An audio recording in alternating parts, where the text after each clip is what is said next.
just wanted to thank you on behalf of this group here for joining us here this morning and sort of switching your plans as opposed to having the meeting in your office. As you can see, we have a lot of other people that were able to join in, and we thought it would be a lot easier for you to come here. So thank you for Absolutely. I'm happy to be here, and I'm thrilled to hear from you all. And I'm really glad you took the initiative to organize this. So I'll just sort of start us off, and I think that the key is to really hear from the people here in the room and not so much from me, but to just sort of give you an overview as to what we wanted to speak with you about. We have been in a battle, a year and a half long battle with this Department of Welfare, basically the Office of Long-Term Living, in regards to some of the programs that we offer for people with disabilities here, specifically in relations to the attendant care program, which allows people with disabilities to be able to have consumer choice and select their own staff members, hire, fire, and train them. Through that process, our organization is able to provide them with the fiscal management services needed for them to direct their own services. So in essence, we take care of all of the headaches, the workers' comp and the payroll deductions and things of that nature. About a year ago in December, not this past December, but the year prior, the state sort of took the program and unbundled the rates. And I know I've sort of visited you a couple of times on this particular issue. That was sort of the first problem that the state caused us. They unbundled the rates in such a way that we were not able and are not able to sustain both sides of the program. There's two pieces. One is the supports coordination that helps the people with disabilities to be able to direct their services. And then there's the fiscal management side, as I just mentioned. So there were two sides of the coin, and the state unbundled those rates, making it such that neither side of the coin was sustainable. Furthermore, they sort of told us that the monies that we had originally been making had to go into a bank account, and we had to just sit there and watch this bank account grow for the last year and a half. Who has control of the bank account? We do. Right. But we've been told that we are not allowed to use the monies in order to do anything. We pretty much have to just sit there and watch the dollars collect. Okay. These were dollars that were once originally a part of the funding stream that helped us to operate both sides of the coin. That was problem number one. After the unbundling, then they started initiating a rate setting process, which we thought was good because we had identified that the rates were not sufficient prior to this unbundling, and that they were even more insufficient now that we were not allowed to use them to help cover the costs on either side. Then in January here of this past year, to complicate matters even further, they decided to put out a request for application across the state to reduce the number of fiscal management providers from the current number, which is somewhere around 37, down to as low as 1 to 3 providers. This happened in the past through the Office of Developmental Programs, in which actually my daughter here is a part of that particular program, and about 3 years ago this very same scenario happened. When that program transitioned, I can tell you that my daughter's staff went for as many as 3 months without a paycheck because the transition was so complicated and the new provider was not as accommodating as we had been. So their philosophy was, if your I's are not dotted and your T's are not crossed, you simply are not getting a paycheck. And it took a long time for us to get all of our I's dotted and T's crossed in the way in which the new provider wanted it. So we anticipate a very similar potential transition in this world as well, where many people accessing the services very well might not be able to pay their attendants. I know for my daughter's attendants, they live paycheck to paycheck, and I'm certain that many others do as well.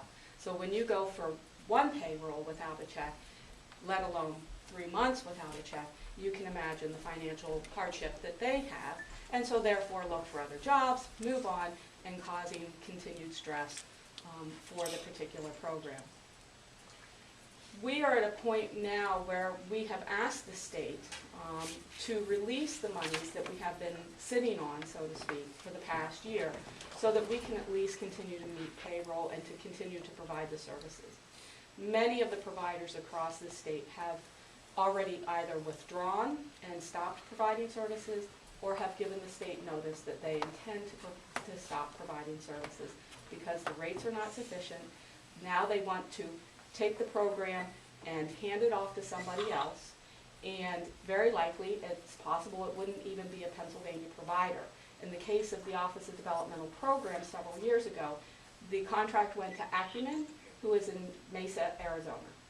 Okay? So they further complicated and frustrated us because they took work from Pennsylvanians and they gave it to people in Arizona. Furthermore, Centers for Independent Living, who provide this service, hire specifically, intentionally, 51% of our staff to be individuals with disabilities. So not only were workers from Pennsylvanians losing jobs, but so were people with disabilities. So at this point, we have asked the state repetitively and pled with them to release those funds. We have been in a mediation process that has lasted pretty much almost a year now over those dollars. If they were to release those dollars to us tomorrow, many of the providers would have been able to potentially continue their services.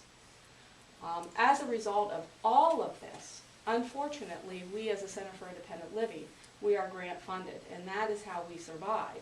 These dollars that have been tied up are a large part of what help us to supplement some of the activities that we do. As a result, we've had to reduce our staff. On Friday, we had to lay off 4 more individuals, people with disabilities right here, and we've had to reduce some full-time staff down to part-time, and the part-time staff even further down to part-time. Of course, what that equates to is a reduction in consumer services. Some of the very programs that we had been working very hard at developing are now stunted, and we now have to sit back and just sort of wait for the state to sort of make some sort of decision.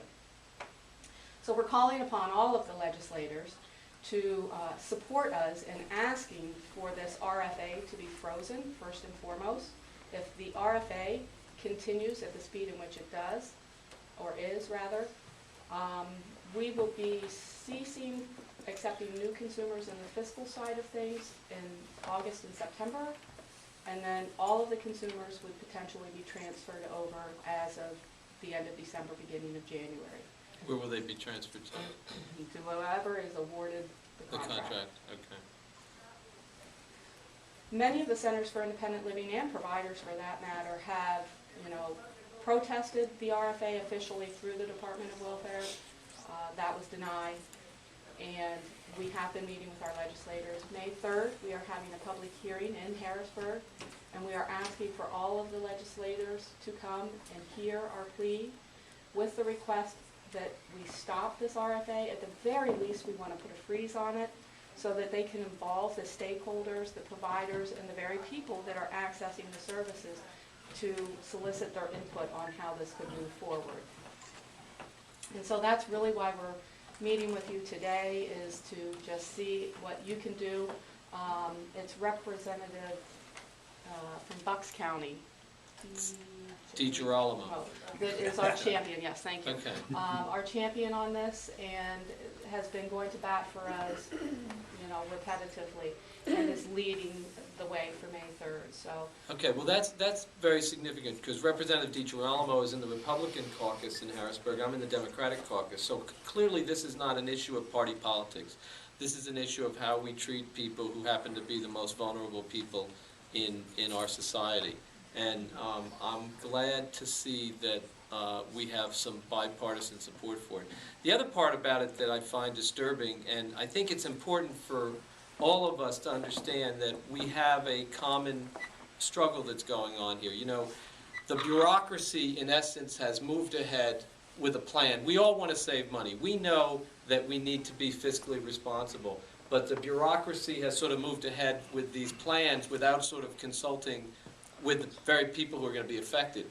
A similar situation has happened with the hospitals in an effort to DPW, in an effort to cut back on spending with normal newborn births, are no longer paying for the medical assistance portion, or they've announced that they're not going to pay for the medical assistance portion for normal newborn births. Same kind of situation, didn't come to the hospital association, didn't say how can we save money, didn't take a collaborative approach to it. And unfortunately what it does is it disrupts, as your lives are being disrupted, it disrupts a lot of people's lives, feeling like big government is sort of coming in a way that is difficult for people to understand. It would be helpful for me to hear sort of firsthand from people how it's going to impact them, and I think it'd be important for the public to know that too. So I don't know if you want to ask folks to... Well, I think Sean is prepared to lead us off in that discussion, and then we Okay. do have some others who may want to join in as well. Hello. I have no voice, so I use this to communicate. I already typed up what I wanted to tell you. So here goes.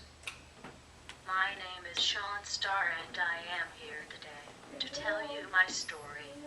It is only one of hundreds, possibly thousands, which need to be heard in the state of Pennsylvania. It concerns what is going to happen to me if Deputy Alexander's initiative to reduce the number of organizations that serve as fiscal providers in the state for home and community-based services goes through as planned. I grew up in Williamsport and lived here most of my life until I went away to college in 2003 at Bloomsburg University. It was while living in Bloomsburg that I went into cardiac arrest from being unable to breathe from an asthma attack. I was flatlined 8 to 10 minutes while awaiting paramedics. During that time my brain had no oxygen, so I suffered an anoxic brain injury.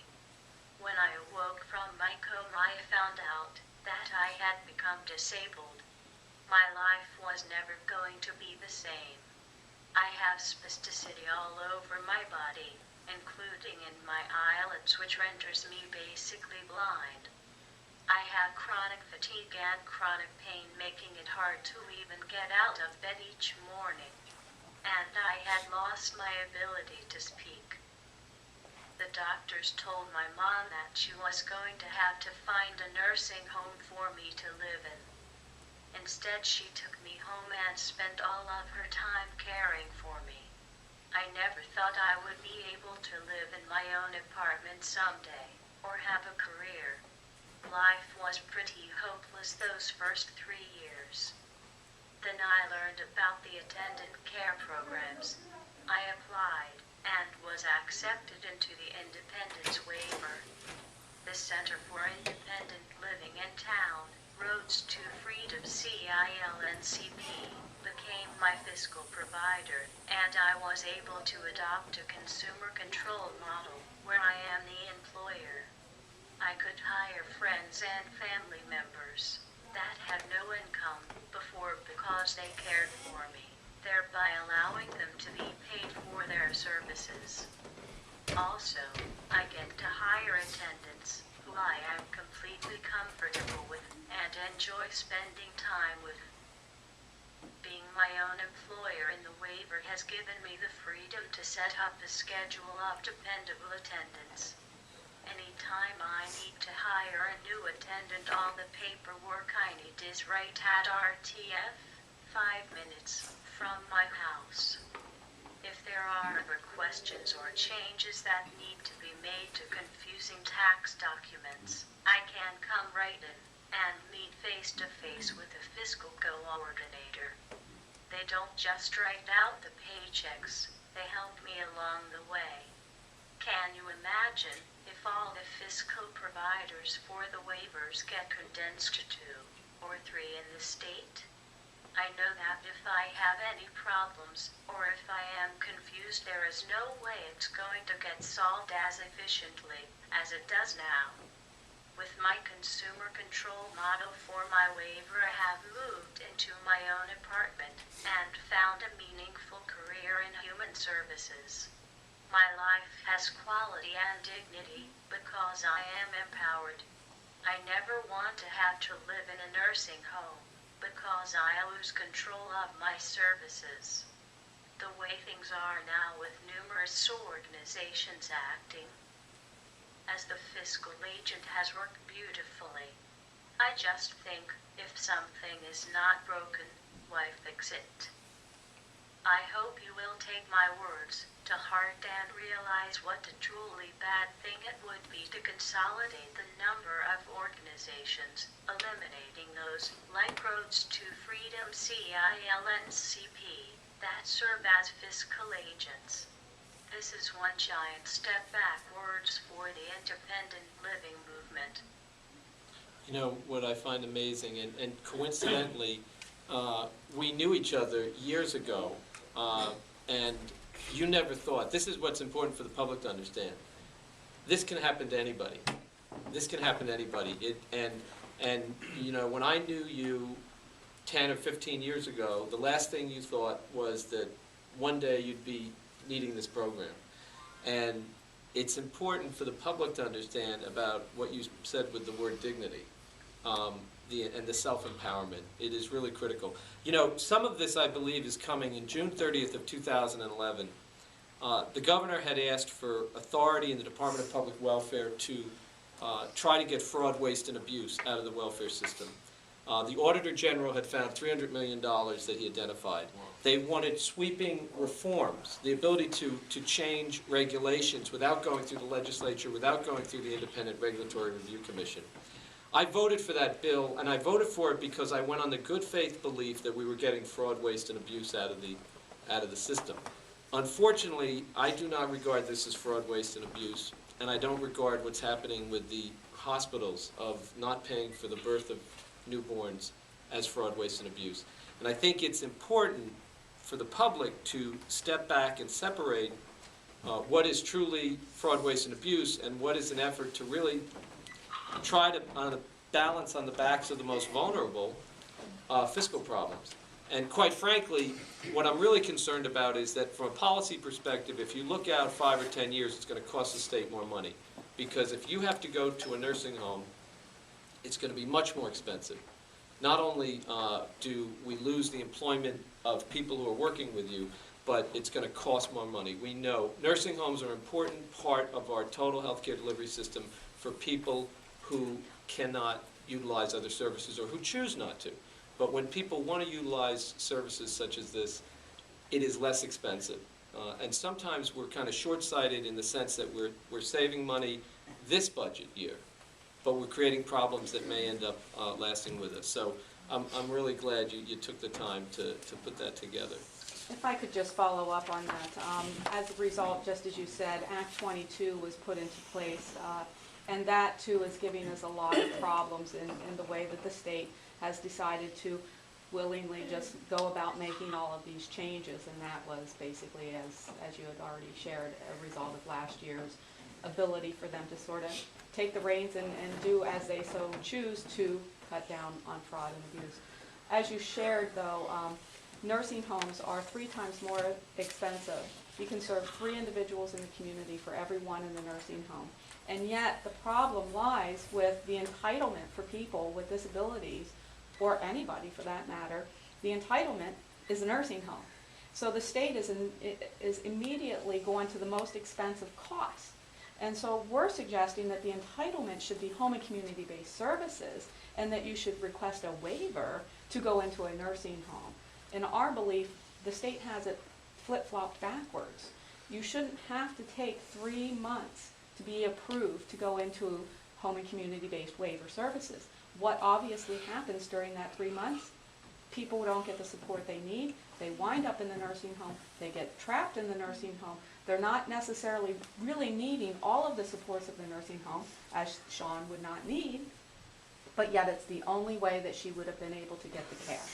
And so we're thinking that perhaps the state could take a look at flip-flopping the entitlement and have the entitlement be home and community-based services, and that you actually request a waiver to go into a nursing home. And that would also help balance the budget financially, and it's the choice of most people. if you poll the world, never is anybody selecting to go into a nursing home. It is a necessary service option for people that do require that, but it's not usually at their choice when they could have home and community-based services as well. Yeah. Right now, with the providers potentially going out of services, when we ask the Office of Long-Term Living, what's going to happen when these providers, and providers as of the 13th of this month, said we're no longer doing fiscal managed services for up to 1,500 to 2,000 consumers. Wow.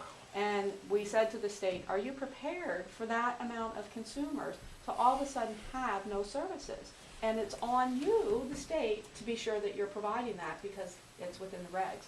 And the state said, their response was, well, no, we don't, but they can go either into a nursing home or they can go to agency model. Agency model, for many of the people in this room, would mean that whatever services they were currently getting in their own home with the attendance of their choosing would be in jeopardy, because agency model has a whole different criteria of what attendants are qualified to do and what qualifications the attendant must have. So many of the attendants that are currently serving their consumer employer would not be eligible attendants under the agency model. Therefore, the individuals would lose the ability to hire, fire, and train because they would be forced by the state to switch over to agency model and or worse, go into a nursing home. So the problem continues to be compounded, and we keep knocking on the state's door.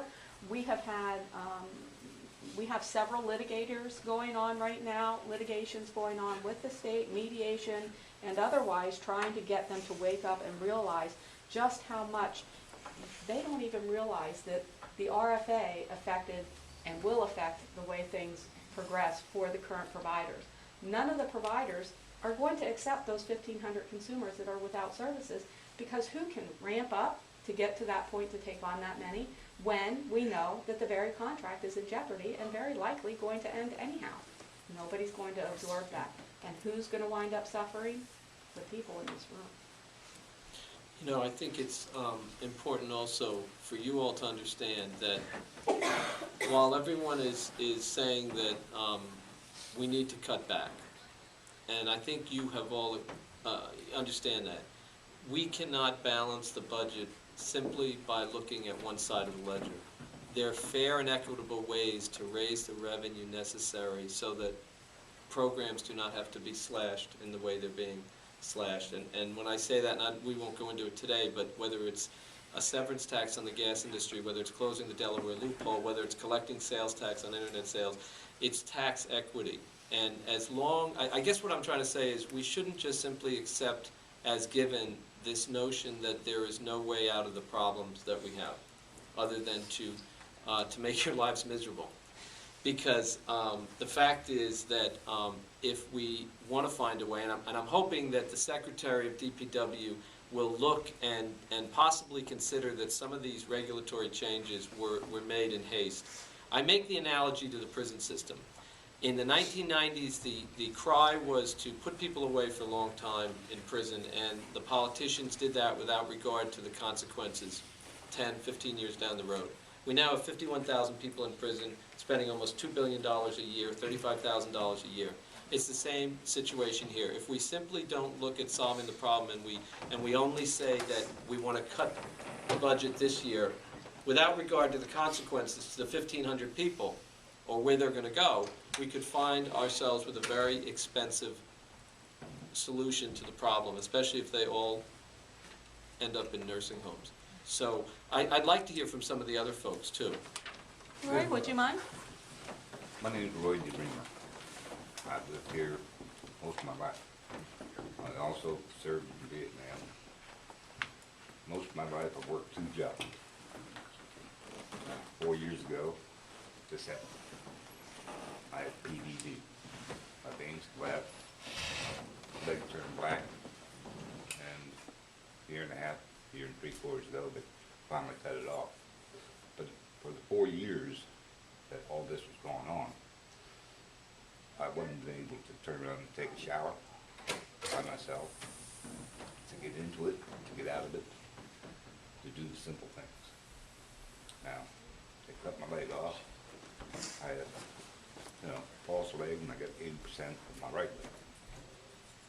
But after all of them years of working 2 jobs, plus serving my country, now I got help here from Syl. She helps me make sure I take a shower, make sure my medicines are done, make sure I eat, make sure my room's clean. I own a house for 35 years. Well, no one owns a house. The bank owns it. But now, without this help, I wouldn't be able to live in my own house. After fighting all this stuff, and I'm not the only one. Do you know how many vets are out there under the same conditions? If they didn't have help, they'd be put in a home after they fought this country. What are you gonna do, sweep them under the rug too? And as she said, a home or nursing home costs 3 to 4 times as much as a caregiver coming in for 3.5 hours to help me out. Turn around and make sure I eat in the whole 9 yards. I don't know what I'd do without her. You know, I have the right to fire her or hire somebody else. Let them go. That's my decision, my freedom. But as it is, I'm very comfortable with the people that I have. You know, but to take that away and tell me I gotta go live in a high-rise, you know, I'm on a set income, I'm having trouble paying my taxes on my house, and they appraise my house double what it's worth. I mean, you just fight and just keep your nose above the water. I'm taking classes up to try to train myself to do other things.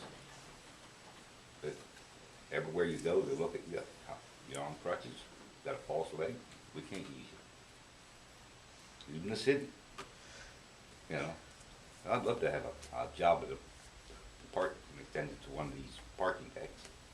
You know, it doesn't take much to sit there, make sure, you know, watch the monitors and stuff like that. But, you know, again, I'm taking computer skills. I'm trying to help my attendant go through the medical aspects of how to take care of somebody, CPR, bandaging, changing sheets, and everything, which still is provided downstairs. Matter of fact, I have to go there at noon today to 4 with my attendant. I don't have to, but I'd like to see her upgrade herself, you know, and that creates a safer environment for me, or if she chooses to go someplace else, a safer environment for them. We're not just talking changing bandages, which she has done since I lost my leg, but knowing what the pills do, stuff like that, how to change sheets if somebody's laying in it. Now, like I said, there's 1,000 vets here in Pennsylvania under the same circumstances. Are you gonna pull the rug out from them too? I think one of the things that he's also sharing is we are in a place where we're trying to make the attendant care program, the attendants themselves, to be a career building option. Right now, many attendants unfortunately get paid very low wages for the work that they do. They have no benefits, they have no health insurance, they have no sick time, any of those types of things. And so one of the things that we are also trying to do is to have it such so that the attendants that are being employed by the consumer employer have the same benefits that the nursing home people are having, because certainly the work that they do is critical to the safety and welfare of the people that they're working for. And so we're doing a consumer employer training to better help both sides be able to be more successful at that and to hopefully build a larger workforce. You know, we made a decision as a society to go to Iraq and Afghanistan. We have an obligation. There are going to be thousands of vets coming back, many of them with brain injuries, who are going to require care. And I think what you pointed out is that it's not an option to warehouse people. You know, that is something that the disability rights movement has struggled for decades to not go back to what happened in this country, quite frankly, prior to some of the laws that were passed, where people were literally warehoused in institutions and in facilities. and where the dignity of their lives was taken from them. And I guess what I want the public to understand is that all of us are simply on a path to being somewhat less disabled as we grow older. I may have more abilities today, next week, next year, either through the natural aging process or through an asthmatic attack or through serving my country. I could become less disabled. It doesn't mean I have any less right to live a dignified life. So I appreciate you sharing that with me. Chris, did you want to share? Yeah, I wanted to say that I'm from Clinton County and I brought stuff every day, but I did the documents. If I didn't have that program, I wouldn't be able to get here. And If you'd like. on January 5th, 2012, the Department of Public Welfare announced its plans to consolidate 50 organizations that provide fiscal agent services or fiscal management services to Medicaid and enrollees who receive home and community-based services, 1 to 3 providers.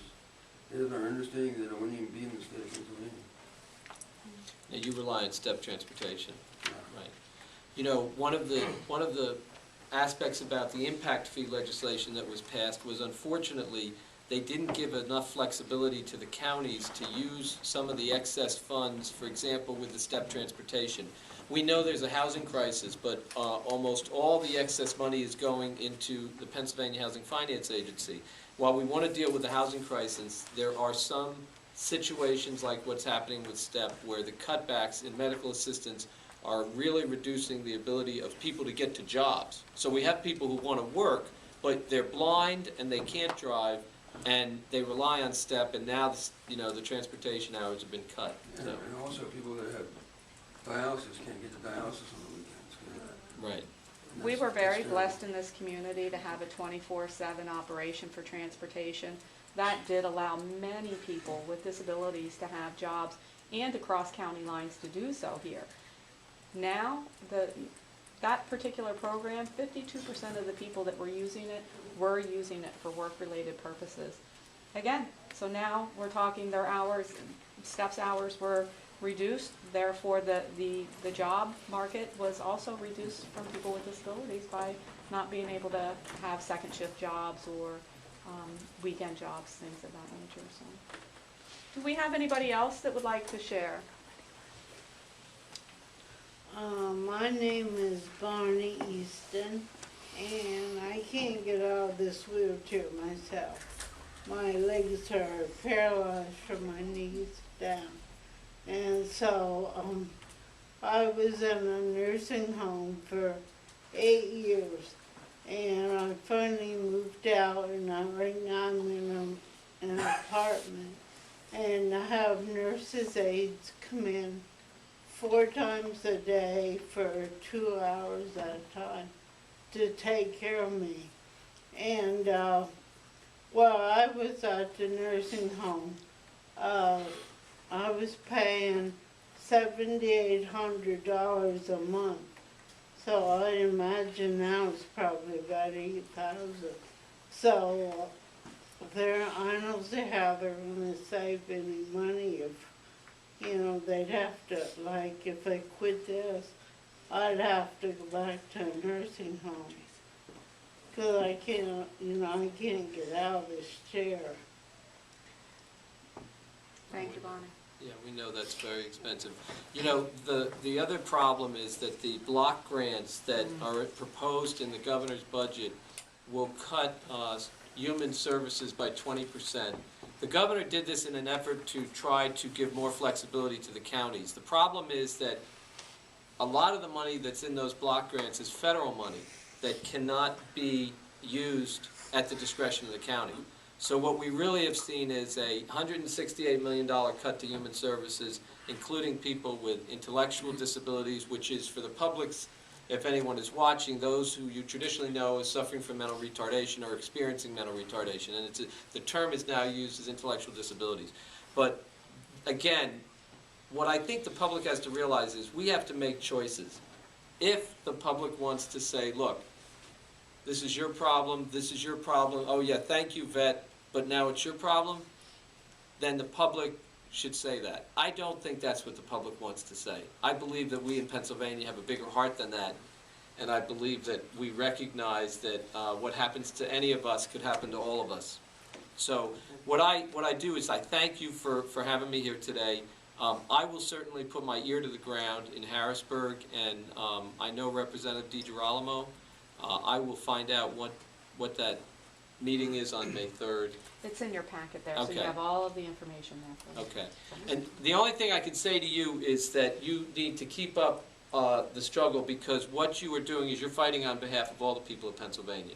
You're not just fighting for yourselves. And why do I say that? Because what happens to anyone here could happen to all of us. And it's important for people to understand that. That's the point of having a commonwealth, of having a society where we're together. For just 1 second, we have a consumer back here who I promised that she would have to be able to say a couple of words.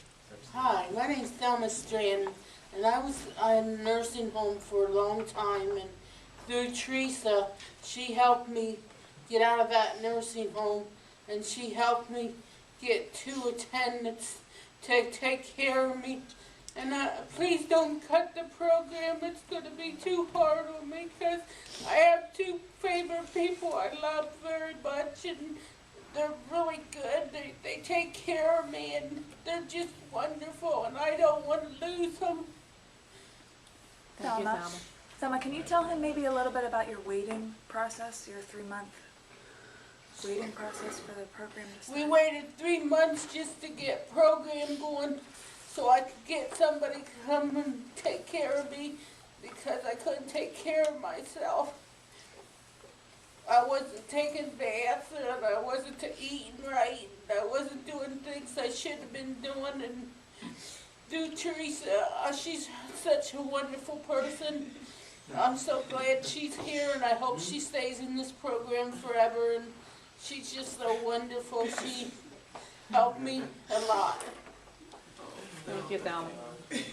You know, last session I served on the Aging and Adult Services Committee. We spent a lot of time with what's called rebalancing the system, which is trying to actually get people out of nursing homes who have the ability to be in a program, because it saves us money. It saves the taxpayers money. And I think the message that we have to get the public to understand is saving some money this year to balance a budget is not necessarily a good policy decision to be making. Forget about all the issues of dignity and everything like that. For those people out there who are simply concerned about the economics of it, it costs much, much more money. It's not fiscally responsible. It may solve a one-year problem, but it is going to create a policy that is not good. We've actually worked in the other direction, and we've been successful. The state's been successful in trying to rebalance. So we will keep it up, and I really thank you all for taking the time to put this together. Also, what got me here was the autism waiver program. Without that, I don't know what I would do. And that took a long time coming as well. Yes, it did. I was one of the lucky few to accept it. Well, thank you, Representative. We really do appreciate your time and Thank you your so effort. much.